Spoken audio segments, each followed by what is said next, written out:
Paano naitayo ng isang pobreng bata ang Honda? Early 1900s, Japan, isang Ford Model T ang dumaan sa maliit na bayan ng Komyo Village. Marami ang tumingin dito, pero ang pinakanabighani ay isang batang nasa gilid ng kalsada. Hindi maalis ng bata ang kanyang mga mata mula sa tumatakbong sasakyan. Nagtaka ito kung paano ginawa ang sasakyan at kung paano ito tumatakbo. Sinubukan pa ngang habulin ng bata ang sasakyan, pero syempre, naiwanan na siya. Tila isang ordinaryong araw lang iyon para sa lugar at walang ibang nakakaalala sa nangyari kundi ang bata lang. Hindi niya ito nakalimutan hanggang sa lumaki siya at naging may-ari ng isa sa pinakamalaki at pinakasikat na automobile company sa mundo.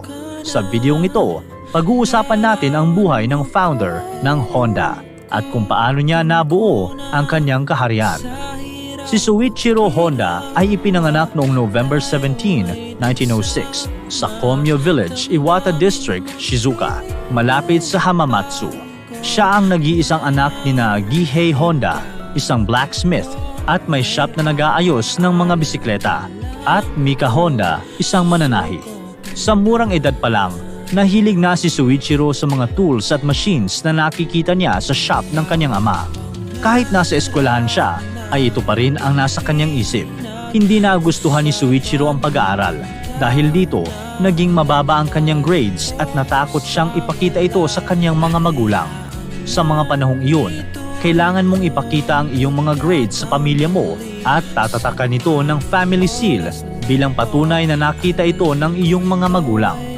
Dito naisip ni Soichiro na gumawa ng sariling seal para sa kanyang pamilya upang siya na lang ang tumatak at hindi na ito makita ng kanyang ama at ina. Dito unang ipinamalas ni Soichiro ang kanyang kakaibang resourcefulness. Sa katunayan, nang malaman ng kanyang mga classmates ang ginawa ni Soichiro, nagpagawa rin sila ng family seal para hindi na rin nila kailangang ipakita ang kanilang mga grades. Siyempre, nahuli rin si Soichiro at napagalitan. Habang tumatanda si Soichiro, mas lumaki rin ang kanyang passion para sa machinery at automobiles. Madalas siyang nagbabasa ng mga magazines tungkol sa mga automobiles.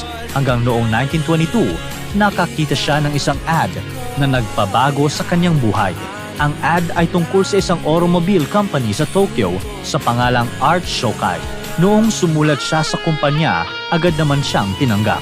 Kaya naman, sa edad na 15, umalis si Soichiro sa kanila at lumipat sa Tokyo. Excited siya noong una dahil akala niya ay matututo na siya tungkol sa mga automobiles. Pero doon siya nagkamali.